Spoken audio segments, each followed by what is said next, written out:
Shalom, peuple de Dieu. Shalom à toi, mon frère, ma soeur. Je sais que de là où tu te trouves, tu es dans l'ambiance. Tu es dans la célébration de ce dimanche de Pentecôte.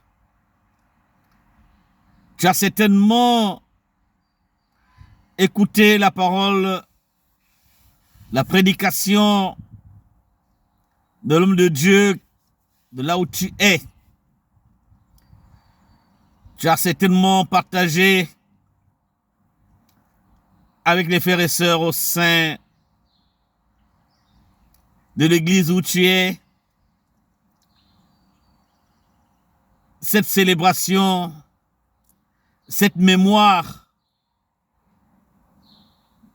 cette promesse devenue réalité de notre Seigneur Jésus-Christ. Je vais simplement ajouter un petit quelque chose en rappelant la signification véritable de la Pentecôte, mais surtout,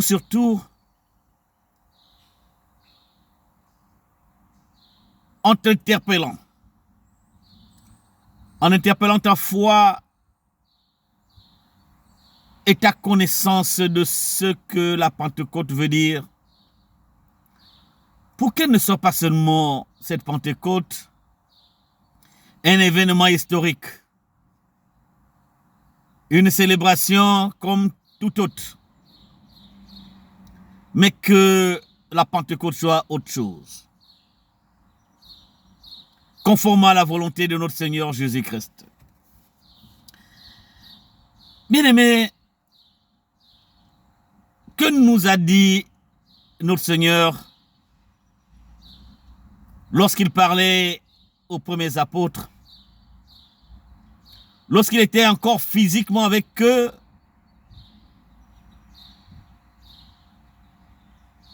lorsqu'il leur annonçait qu'ils devaient partir. Partir?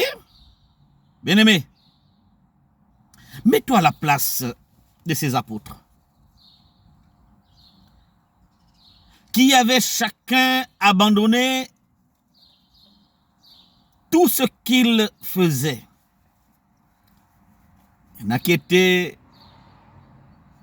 pêcheurs, d'autres étaient collecteurs d'impôts. Il y en a qui avaient des activités qui leur faisaient vivre, qui les faisaient vivre autant pour moi, et leur procuraient ce qui était nécessaire pour vivre. Ils avaient tout abandonné. Tout d'un coup, celui qui était la source, sur le plan physique, sur le plan moral, sur le plan spirituel, le pourvoyeur, le protecteur, celui qui représentait tout pour eux, leur dit, je m'en vais. Mon frère, ma soeur, je ne sais pas si nous nous imaginons l'état d'esprit de ces premiers disciples de Christ. C'est pourquoi l'image de berger et de brebis est la mieux choisie pour représenter cette relation. Ils étaient des brebis. Jésus était pour eux le berger. Une brebis sans berger dans un désert ou dans un lieu, dans la nature, n'est rien, peut pas vivre, peut pas survivre. Tout d'un coup, le berger dit aux brebis, je vous laisse tout seul. Ou dans un premier temps, il leur dit, je m'en vais. Ah! Mais tout de suite, il dit, non, ne vous en faites pas. Je vous envoie, et c'est le premier terme, le consolateur. Consolateur, pourquoi? Parce que il devait venir apaiser leurs craintes. Il devait venir leur dire, ne vous en faites pas. Je suis venu combler le vide. Par la suite, il sera beaucoup plus que le consolateur. Parce qu'il sera porteur d'un message. Pas son message, comme l'a dit Christ lui-même, mais mon message. Il sera porteur de ce message. Parce que le message du Père est mon message. Parce que le Père et moi sommes un. Il viendra donc porter mon message à vous. Ce message portait sur, pour me répéter, un certain nombre d'éléments clés. Le jugement. Le jugement du péché. Le jugement du prince de ce monde. Ce message portait sur la justice. Ce message portait sur l'amour. Ce message portait sur autre chose, beaucoup plus. Sur qui était celui qui devait arriver et comment il devait manifester sa présence. Il devait manifester sa présence en faisant ce que moi, Jésus, je fais sur cette terre. Mais il ne manifestera pas comme ça, parce qu'il viendra habiter en vous. Donc il vous utilisera. Il vous utilisera pour manifester ce que moi je manifestais sur cette terre. C'est pourquoi le Seigneur Jésus a dit, il est mieux pour vous que je m'en aille. Parce qu'en m'en allant, je vous l'envoie. Et étant venu, il fera à travers vous-même plus que ce que j'ai fait. Pourquoi? Cela doit être expliqué. Ce n'est pas que Jésus se mettait dans une position réduite, petite position par rapport à ce qu'il a fait et à ce que les apôtres hier et toi et moi aujourd'hui sommes capables d'accomplir. C'était pas ça la volonté ou l'idée de Jésus. Jésus voulait seulement dire que puisque je suis là, tout l'Esprit de Dieu est concentré sur moi. Tout est en moi.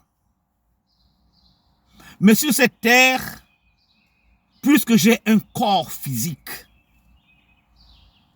cet Esprit de Dieu ne se manifeste que chaque fois que je me déplace. Il est en moi. Mais quand je serai parti,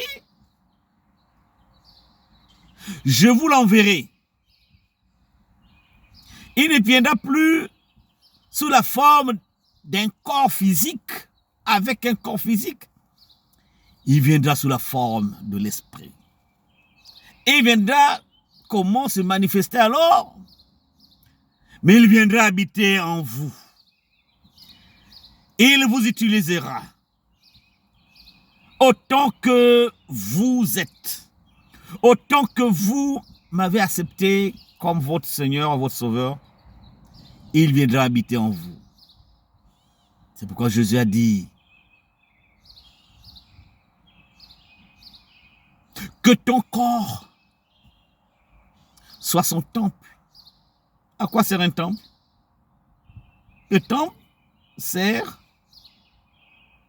de lieu d'habitation de ce qui est précieux.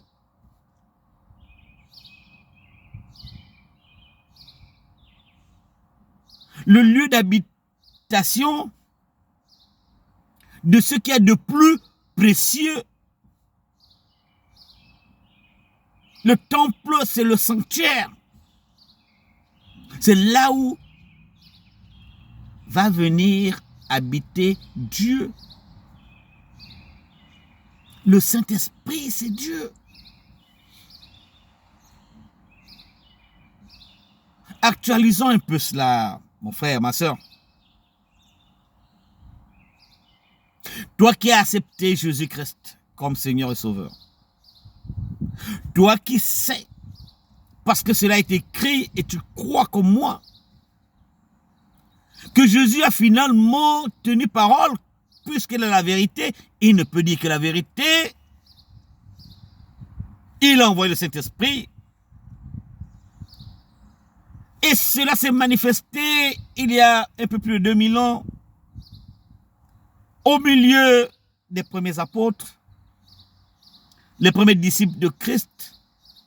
Et le même jour,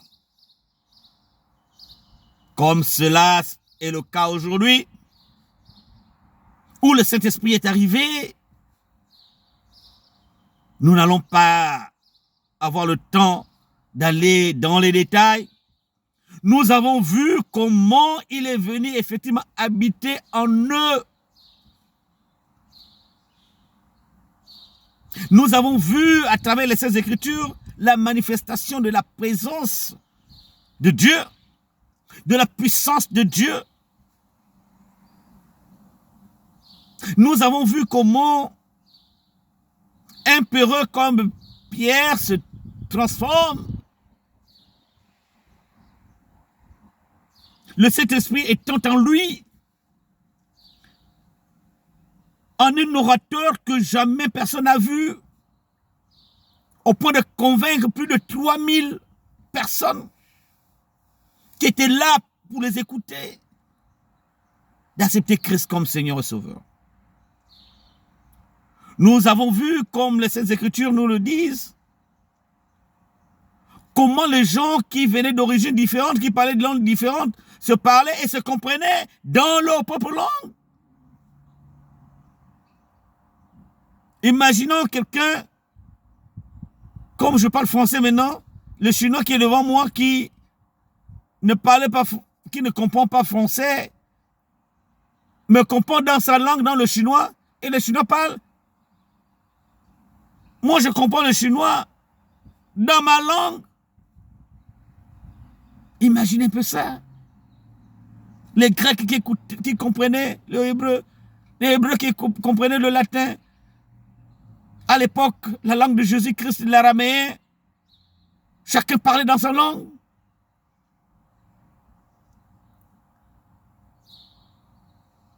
Mon frère et ma soeur, aujourd'hui, je disais, et ce jour de célébration. Mais cela doit aller au-delà de la célébration. Cela doit aller à la manifestation de la présence du Saint-Esprit en toi et en moi. Parce qu'il faut que nous revenions en arrière pour nous rappeler ce que le Seigneur Jésus nous a dit, et cela est présent encore aujourd'hui. Il nous a dit à travers les Saintes Écritures que ton corps doit être le sanctuaire du Saint-Esprit. Parce que lui, il est l'esprit de vérité, donc il ne peut pas cohabiter avec le mensonge. Il ne peut pas cohabiter avec l'hypocrisie. Il est l'esprit d'amour, il est amour. Il ne peut pas cohabiter avec la haine. Il est l'esprit de puissance, il est la puissance. Il ne peut pas cohabiter avec la paresse, la faiblesse, la peur.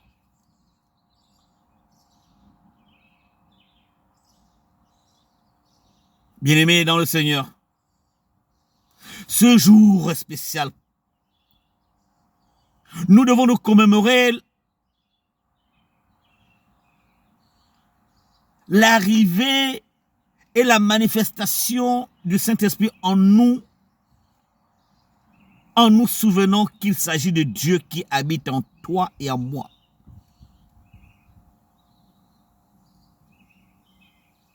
Que par sa présence,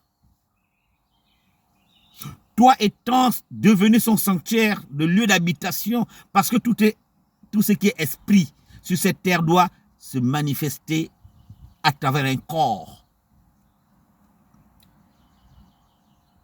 C'est pourquoi, chez nous les Africains, on a des lieux où on voit un arbre, on dit l'arbre là parle. Il faut croire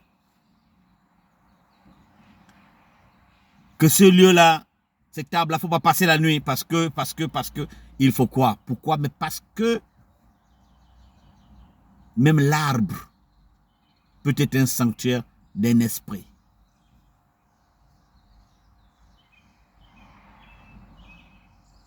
Vous savez comme moi que même les animaux, le monde spirituel les utilise pour manifester leur présence sur cette terre.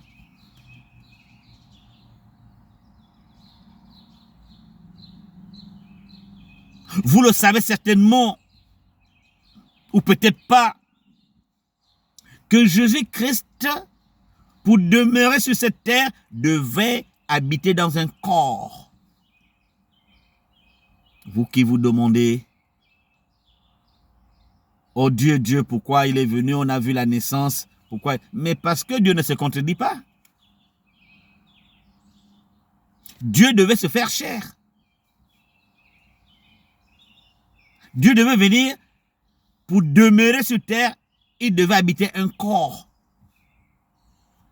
Ce corps-là, c'était Jésus et lui, Christ. Jésus, le Christ. L'esprit qui habite dans un corps, c'est cela. Bien aimé, ce que je veux dire, c'est que le Saint-Esprit, l'Esprit de Dieu, le Consolateur, l'Esprit qui t'avait été promis, qui est arrivé, habite en toi. Puisque tu as accepté Jésus comme Seigneur et Sauveur. Puisque tu célèbres, ça veut dire que tu es d'accord. Mais quand Jésus habite en toi, à travers son Saint-Esprit, que faut-il faire? Si jamais il habite en toi, parce qu'il ne peut habiter en toi que si jamais les conditions sont réunies.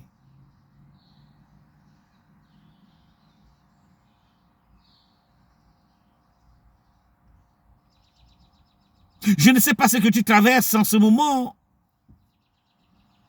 mais sache que celui qui nous a promis le Saint-Esprit, notre Christ, notre Sauveur, notre Seigneur, l'a appelé le Consolateur. Je ne sais pas quelle épreuve tu traverses, mais sache que celui que tu as accepté a un message pour toi. Écoute-le. Prête l'oreille de l'esprit